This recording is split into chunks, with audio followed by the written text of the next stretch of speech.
예수님은 요한복음 14장 6절에서 이런 유명한 말씀을 하셨죠. 내가 곧 길이요 진리요 생명이니 나로 말미암지 않고는 아버지께로 올 자가 없느니라. 예수님 방향으로 가면 그것이 곧 생명의 길이고 진리의 길이 됩니다. 그러므로 여러분, 우리는 항상 예수님 방향으로 가셔야 됩니다. 마태복음 3장과 4장을 보면은 예수님이 가셨던 그 길에 아주 전혀 다른 독특한 말씀이 기록이 되어 있습니다. 마태복음 3장에는요, 세례 요한으로부터 우리 예수님께서 세례를 받으시는 내용이 나옵니다. 예수님께서 요단강에서 세례를 받으신 후에 이제 올라오실 때 하늘이 열리면서 하나님의 음성이 들렸습니다. 이는 내 사랑하는 아들이요 내 기뻐하는 자라. 이 음성은 예수님이 하나님의 전폭적인 사랑을 받으시는 분이시고, 하나님께서 기뻐하신다는 하나님의 사랑을 그 철석같이 확실시켜 주시는 그런 말씀입니다. 근데 여러분, 마태복음 4장 1절을 보면은 예수님께서 이제 마귀에게 시험을 받는 내용이 나옵니다. 그 1절을 보면 이렇게 성경은 기록하고 있습니다. 그때 예수께서 성령에게 이끌려 마귀에게 시험을 받으러 광야로 가사. 여기 보니까 그때에 이렇게 말씀하는데, 그때에가 그래서라는 그런 뜻입니다. 이는 내 사랑하는 아들이요 내 기뻐하는 자라. 그래서 전폭적인 하나님의 사랑을 받으셨던 우리 예수님, 하나님으로부터 기뻐하는 자라고 인정을 받았던 그 예수님, 그래서 그분이 이제 마귀에게 시험을 받으러 광야로 가셨다, 그런 이야기입니다. 이 말씀은 큰 복과 성공과 축복 뒤에 시련과 유혹이 찾아왔다, 그런 이야기입니다. 그러니까 하나님의 사랑과 능력에 뒤에 이어서 악과 유혹과 광야와 처참한 굶주림과 배고픔이 있었다 하는 그런 이야기입니다. 그러나 예수님은 어떤 상황에서든지 간에 당신이 가야 하는 그 길에서 벗어나지 않고 십자가에서 다 이뤘다고 하기까지 계속해서 그 길을 걸어가셨습니다. 이것이 바로 예수님이 가신 길입니다. 로버트 프로스트라고 하는 사람의 시 가운데 가지 않는 길이라고 하는 그런 시가 있습니다. 참으로 이 시는 의미 있는 시입니다. 이 시를 보면은 그는 후회할 필요가 없는 인생의 행복을 이제 선택을 합니다. 제가 한번 읽어보겠습니다. 숲속에 두 갈래 길이 있었습니다. 나는 사람들이 잘 가지 않는 길을 선택하였습니다. 그리하여 모든 것이 달라졌습니다. 여러분이 산다라고 하는 것은 그 선택을 의미하는 것입니다. 우리가 무엇을 선택하며 사느냐, 또 우리가 어떻게 선택하며 사느냐는 선택의 내용과 방향에 따라서 인생의 질과 운명이 결정되는 겁니다. 예수님께서 마태복음 7장 13절 14절에서 선택의 중요한 말씀을 하셨죠. 좁은 문으로 들어가라. 멸망으로 인도하는 문은 크고 그 길이 넓어 그리로 들어가는 자가 많고 생명으로 인도하는 문은 좁고 길이 협착하여 찾는 이가 적음이라. 주님은 이 말씀에서 좁은 문 그리고 넓은 문, 또 그리고 좁은 길 넓은 길에 대한 말씀을 하시면서 어느 문을 선택하여 어느 길로 가느냐에 따라서 생명과 멸망이 결정된다, 이렇게 말씀하셨습니다. 여러분, 속도보다 중요한 것이 바로 방향입니다. 어느 방향으로 가느냐에 따라서 인생의 결과가 달라지기 때문입니다.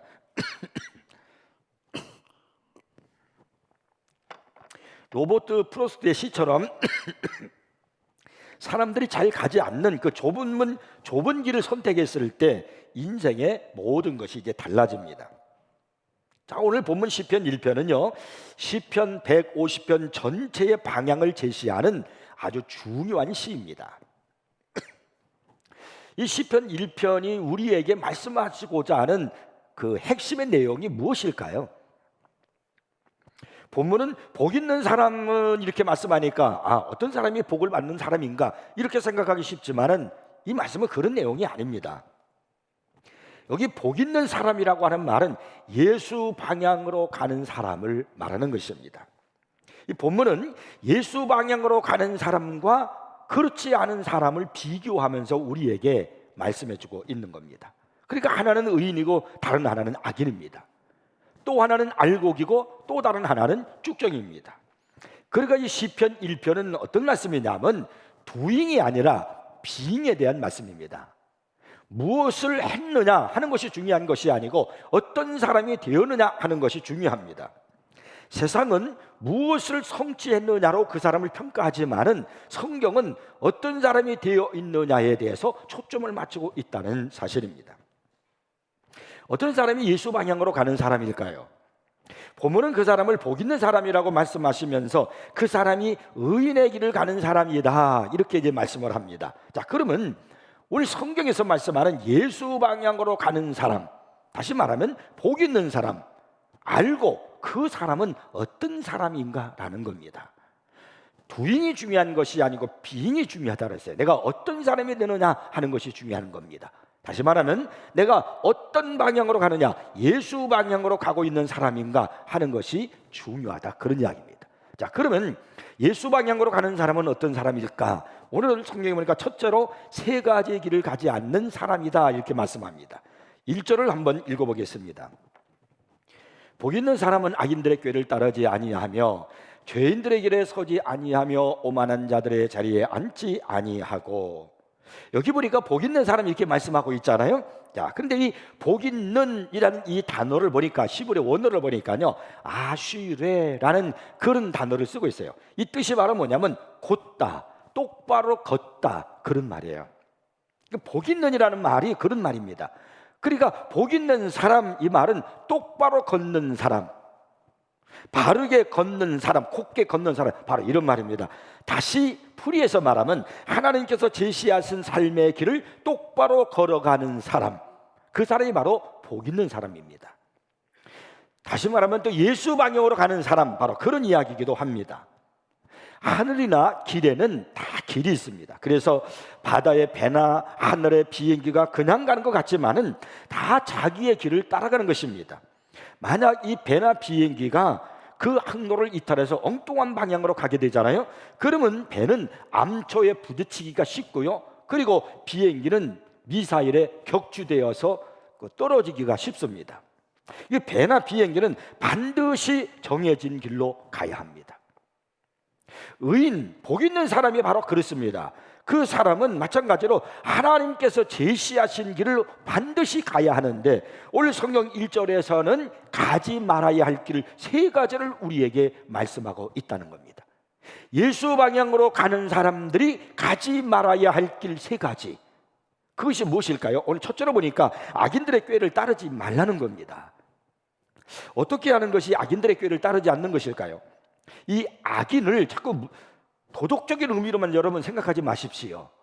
그래서 악인 하면 악질, 아주 나쁜 사람 이렇게 생각하기 쉬운데 성경은 이 악인을 그렇게 말씀하고 있지 않습니다. 성경에서 말씀하는 악인은 어떤 사람이냐면요, 삶의 표준이 없는 사람, 하나님을 부인하는 사람, 이런 사람을 가지고 바로 악인 이렇게 말합니다. 시편 14편 1절 말씀을 보면은요, 어리석은 자는 그의 마음에 이르기를 하나님이 없다 하는도다 이렇게 말씀합니다. 그러니까 어리석은 자가 악인입니다. 무신론자가 악인입니다. 그리고 여기 꾀라고 말씀하고 있잖아요. 악인들의 꾀를 따르지 아니한다 그랬는데 이 꾀가 뭐냐면 생각입니다. 그러니까 하나님 없는 생각, 무신론적인 사고방식을 따라 살다가 보면은 마침내 목표가 없는 삶을 살게 되고요, 그리고 목표 없이 적당히 살다가 보면은 그는 자신의 의지와 상관없이 하나님을 반역하는 삶을 살게 된다, 그런 이야기입니다. 여러분, 사람에게 정말 중요한 게 뭐냐면 이 마음입니다. 이 마음처럼 중요한 것이 없습니다. 이 마음에서 생각이 나오는 것이고 마음에서 행동이 나오는 것입니다. 그래서 사람이 어떤 사람의 그 마음을 정복하면 그 사람의 행동을 장악할 수가 있습니다. 그러므로 우리 예수 믿는 믿음의 사람은 항상 이 마음을 잘 간수해야 됩니다. 예수 방향으로 가는 사람은 마음을 잘 간수하는 사람을 말하는 겁니다. 우리 마음의 문을 닫아가지고 내가 들어야 할 말과 듣지 말아야 할 말에 대해서 이것을 잘 구별해서 또 꼭 들어야 할 말은 내 마음의 문을 열고 듣지 말아야 할 말은 마음의 문을 딱 닫아버려야 됩니다. 우리가 자신의 마음을 잘 지키고 살잖아요. 그러면 어떤 악한 말을 내 마음에 들어온다 할지라도, 악한 사탄 마귀가 악한 꾀를 가지고 내게 도전온다 할지라도 우리는요 쓰러지지 않고 절대로 안전한 삶을 살 수가 있는 겁니다. 그런데 문제는 우리의 마음을 지키지 않기 때문에 어떤 말을 들음으로 말미암아 그래서 우리 마음속에 불신앙의 생각이 나게 되고요, 그리고 또한 내 마음속에 시험이 드는 겁니다. 다 시험 드는 이유는 내가 이 마음의 문을 잘못 간주했기 때문에 그런 겁니다. 그때 내 불신앙의 생각을 누르는 것, 내 시험을 이겨내는 것, 이것을 바로 믿음이라고 하는 겁니다. 여러분, 우리가 의인의 길로 가려면은, 예수 방향으로 가려면은 악인들의 꾀를 멀리 해야 됩니다. 다시 말하면 쓸데없는 소리를 듣지 마십시오. 여러분이 하나님을 섬기고 은혜 생활하는데 도움이 되지 않는 소리는 어떤 소리든지 듣지 마십시오. 내 마음의 문을 잘 지키시는 것, 그것이 여러분 예수 방향으로 가는 겁니다. 오래된 시 가운데 익명의 한 시가 있는데 제가 한번 읽어보겠습니다. 참 의미 있는 시예요. 들어보십시오. 바람은 한쪽으로 불지만 어떤 이의 배는 동쪽으로 항해하고 어떤 이의 배는 서쪽으로 가는구나. 바람이 한쪽으로 부는데 어떤 이의 배는 동쪽으로 가고 어떤 이의 배는 서쪽으로 간다는 거예요. 우리가 나아갈 방향을 결정하는 것은 바람이 아니고 도치로다.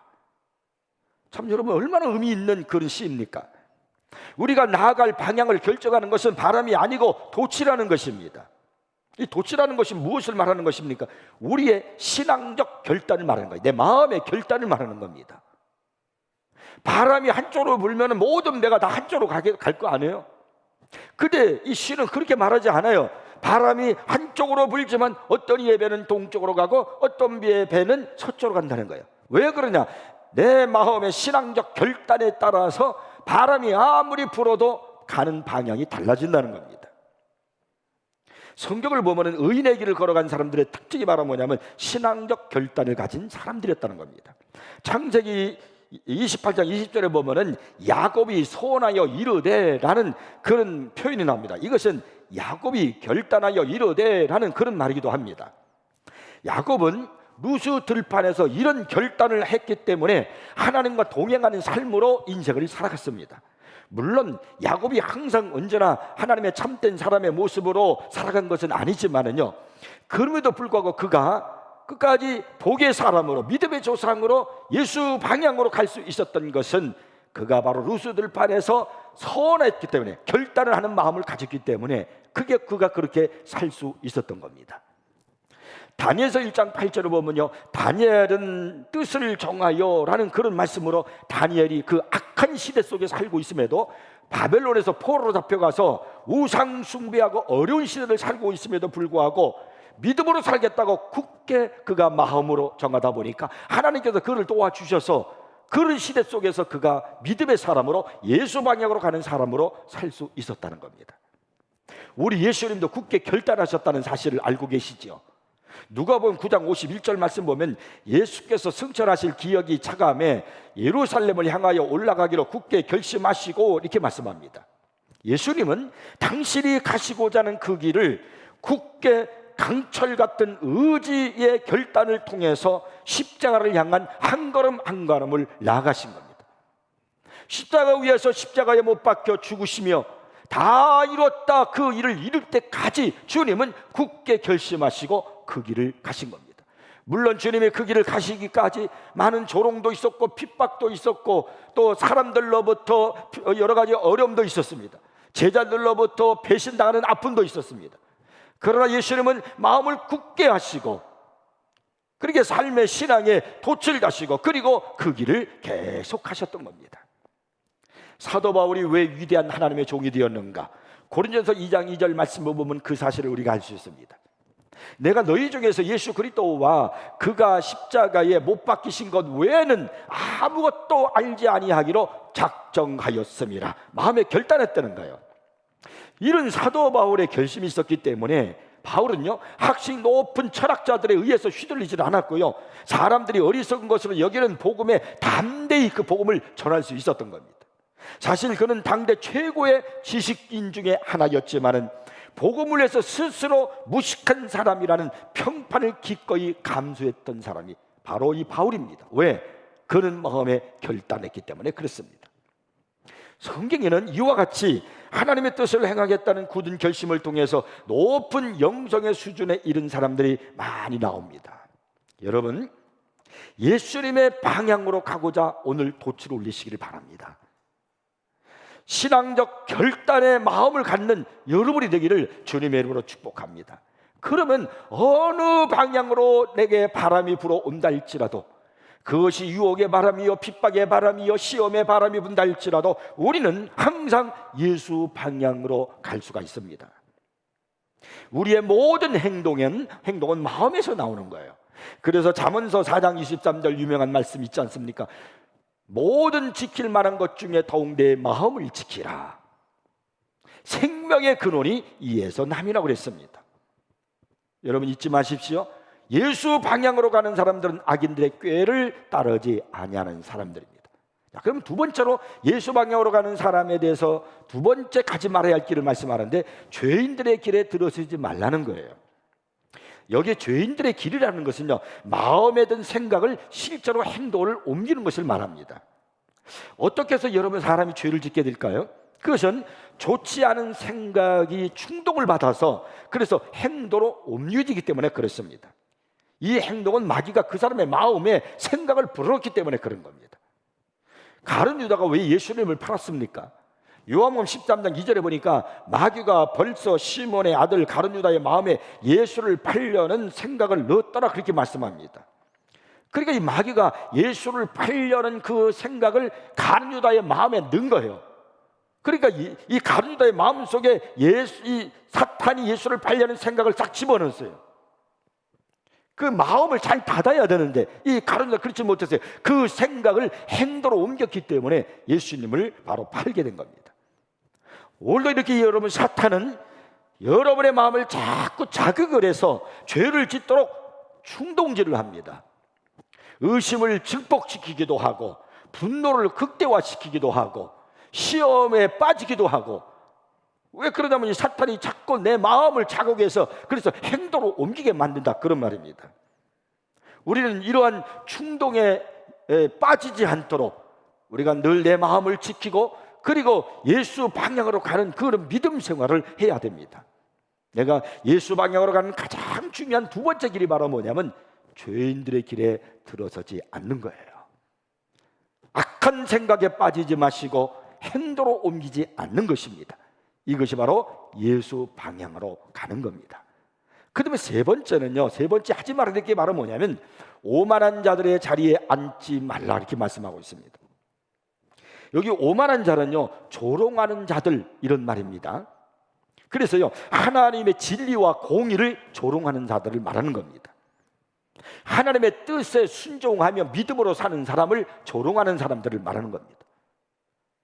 예수 믿는 사람들을 조롱하는 사람을 말하는 겁니다. 이건 비웃을 뿐만 아니라 하나님의 뜻에 순종하는 삶을 버리도록, 꼭 예수 믿지 마라, 꼭 교회 가야 되나, 그러면서 그렇게 하나님의 뜻에 순종하는 삶을 버리도록 종용하는 사람, 그런 사람이 바로 오만한 사람이에요. 이것을 우리가 볼 때 가만히 보면 어떤 모습이 나타나냐면, 이런 사람은 사탄과 너무나도 유사한 그런 모습을 우리에게 보여주고 있습니다. 그래서 예수 방향으로 가는 사람은 결코 오만한 자리에 앉지 말아야 합니다. 오만한 자들은요, 하나님을 부정하며 그리고 하나님이 앉으실 자리에 자기가 가서 앉아버립니다. 그러므로 우리는 오만한 자리에 절대로 앉지 말아야 됩니다. 그 자리는 내가 앉는 자리가 아니요, 하나님의 자리입니다. 이 세상의 주인은요, 하나님이시고요, 우리 인간들은 하나님의 집에 새들어 사는 사람에 불과한 겁니다. 그래서 내가 하나님인 것처럼 교만하게 생각하거나 하나님이 앉으실 자리에 내가 가서 앉아 있으면 안 됩니다. 이것이 바로 오만한 자리예요. 악인의 길, 죄인의 길, 오만한 자의 자리, 이것은 전부 다가 자신이 원하는 대로 살아가는 사람을 말하는 겁니다. 그러나 예수 방향으로 가는 사람은요, 자신의 방향을 포기하는 사람이고 자신의 뜻을 포기한 사람입니다. 그러므로 그런 사람은 이 세 가지 길에 빠지지 않습니다. 악인들의 꾀에 들어가 빠지지 않고, 죄인들의 길에 서지 않고, 오만한 자리에 앉지 아니하는 사람, 그런 사람이 바로 예수 방향으로 가는 사람입니다. 여러분 잊지 마십시오. 우리 사랑하는聖교 성도 여러분, 여러분들이 꼭 이 세 가지 성경에서 그 많은 이 세 가지에 빠지지 않고 오로지 예수 방향으로 가는 여러분 되기를 주 여러분 축복합니다. 자, 그러면 두 번째로 예수 방향으로 가는 사람은 어떤 사람이냐? 말씀을 따라 사는 사람이라고 그랬습니다. 자, 그것이 바로 2절에 나오는데 읽어보겠습니다. 오직 여호와 율법을 즐거워하여 그의 율법을 주야로 묵상하는도다. 여기 성경에 복 있는 사람은 여호와의 율법을 즐거워한다 이렇게 말씀하고 있죠. 그러니까 이 무슨 말이냐면요, 예수 방향으로 가는 사람은 하나님의 말씀을 즐거워한다, 하나님의 말씀을 사랑하고 하나님의 말씀 듣기를 좋아하고 말씀대로 순종하기를 기뻐하는 사람이다, 그런 얘기예요. 근데 여러분, 이 2절 말씀 앞에다가 한 단어를 강조하면서 써놨는데 그게 바로 뭐냐면 오직 그랬습니다.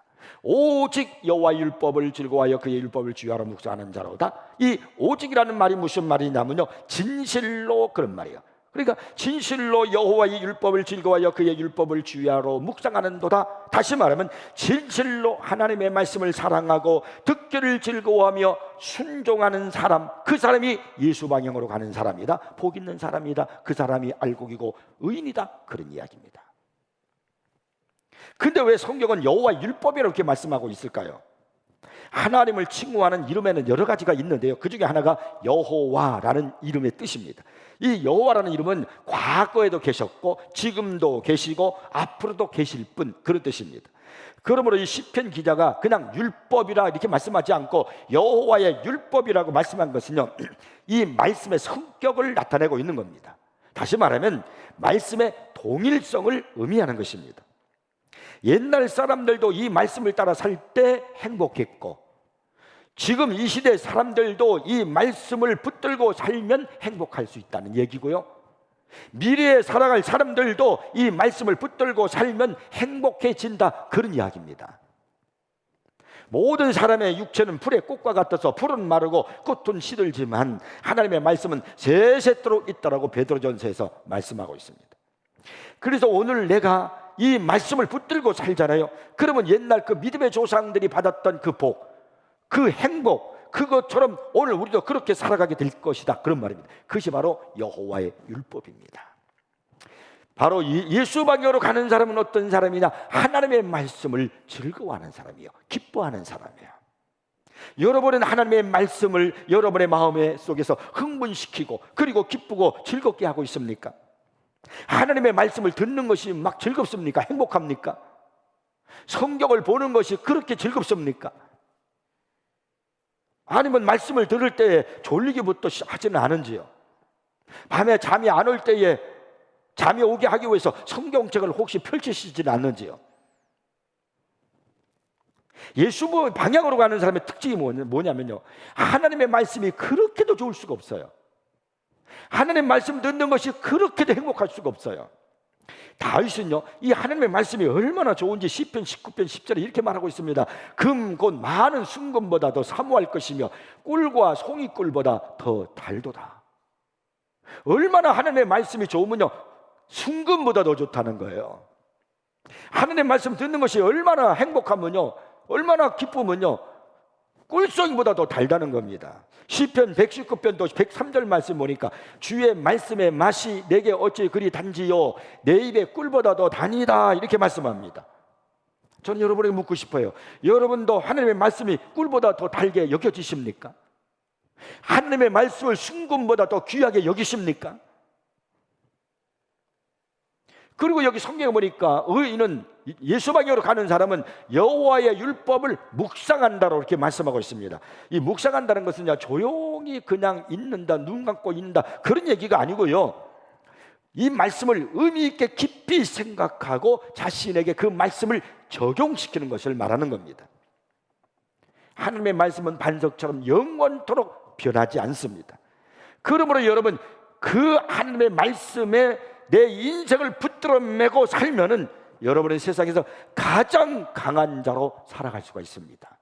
흔들리지 않는 변함없는 사람으로 살아갈 수 있습니다. 그런 사람이 바로 예수 방향으로 가는 사람입니다. 자, 그러면 세 번째로 우리가 생각할 것이 뭐냐면 예수 방향으로 간 결과가 무엇인가라는 거예요. 그것이 바로 3절에서 말씀합니다. 그는 시냇가에 심은 나무가 철을 따라 열매를 맺으며 그 잎사귀가 마르지 아니함 같으니 그가 하는 모든 일이 다 형통하리로다.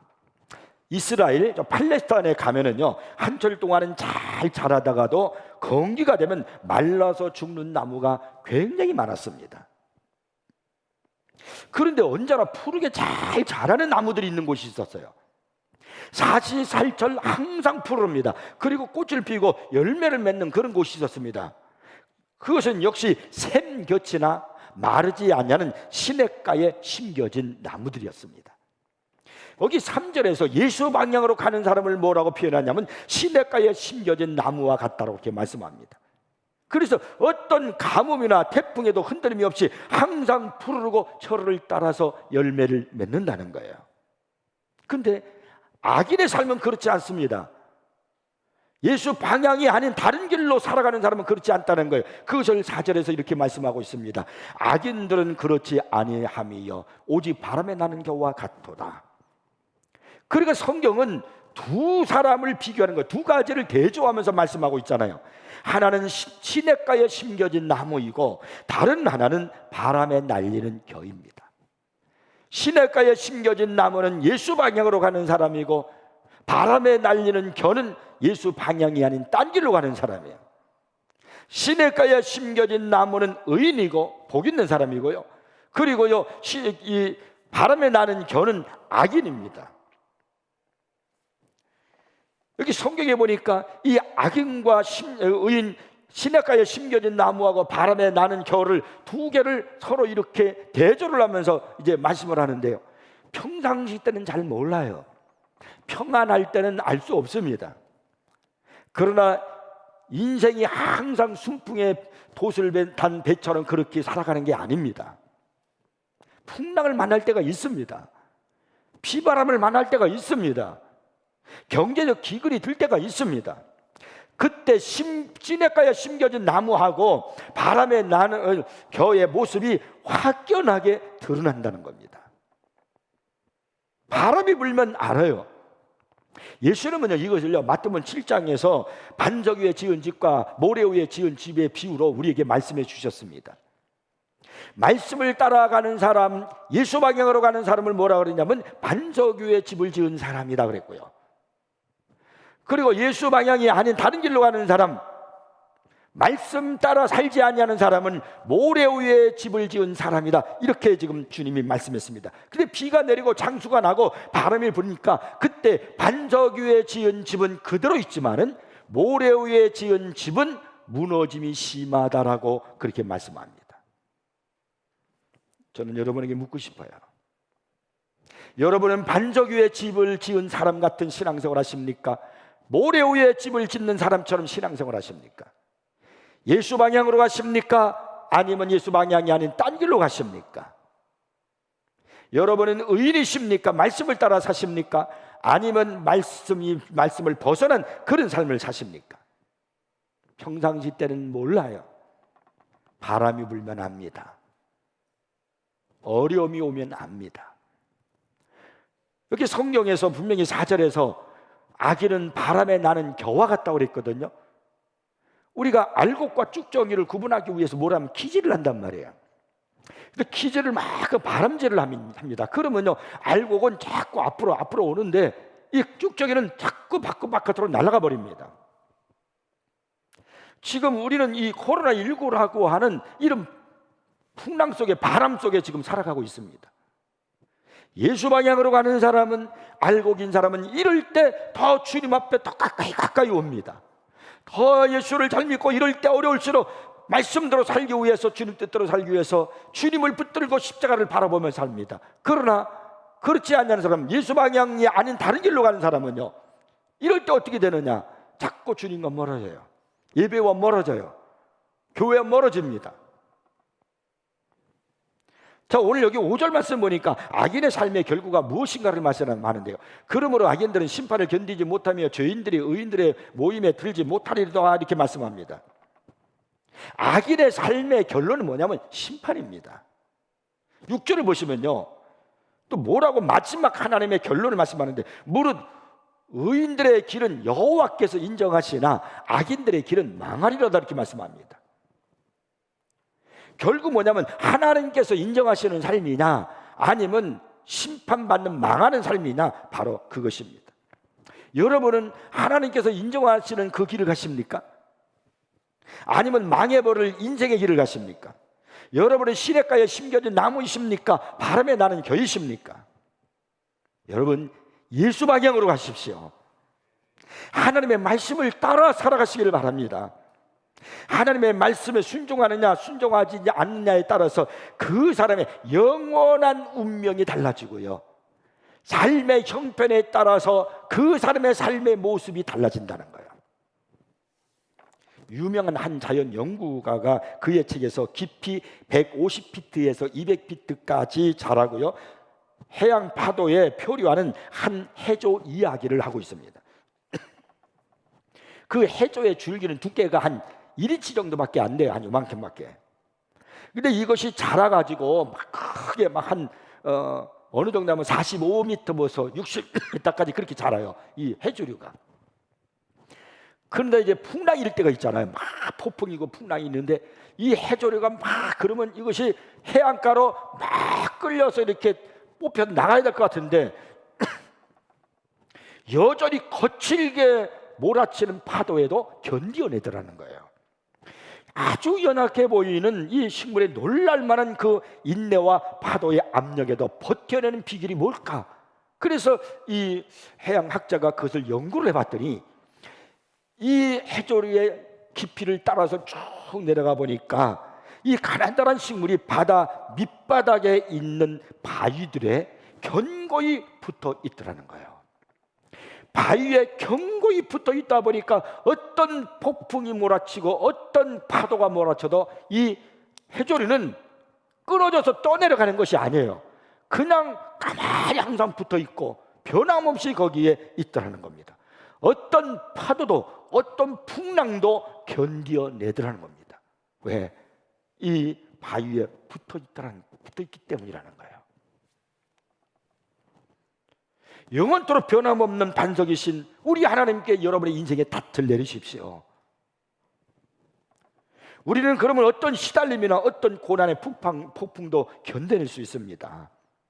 다윗은요 시편 18편에서 이런 말을 했어요. 여호와는 나의 반석이시요, 여호와는 나의 반석이시요, 내가 반석이신 하나님께 내 인생을 붙들어 매겠습니다. 하나님께 내 인생에 닻을 올리겠습니다. 바로 그런 말이에요. 그러고 난 다음에 그거 뭐라냐면요, 내 원수들에게서 구원을 얻으리로다 그랬어요. 하나님께 내 인생에 닻을 내리니까 아무리 험난하고 위험하고 고통스러운 일을 만나더라도 나는 구원을 얻는다, 견뎌낼 수 있다, 이겨낼 수 있다, 보호를 받는다, 그런 이야기입니다. 여러분, 오늘 이 말씀을 듣고 잊지 마십시오. 어느 방향으로 갈 것인가? 예수 방향으로 가십시오. 말씀 안에 여러분의 인생의 닻을 내리시기를 바랍니다. 그러면 여러분이 바로 시냇가에 심은 나무가 되고요, 그리고 여러분이 복 있는 사람이 되고 알곡이 되는 겁니다. 오늘 우리의 문제는 바람이 아닙니다. 내가 예수 방향으로 가고 있는가? 바로 돛입니다. 내가 예수 방향의 돛을 딱 이렇게 하고 있으면 어떤 바람이 불어도 나는 예수 방향으로 갑니다. 이 말씀을 잊지 말고, 그래서 여러분이 알곡이 되시고 시냇가에 심은 나무가 되기를 주의 이름으로 축복합니다. 기도하겠습니다.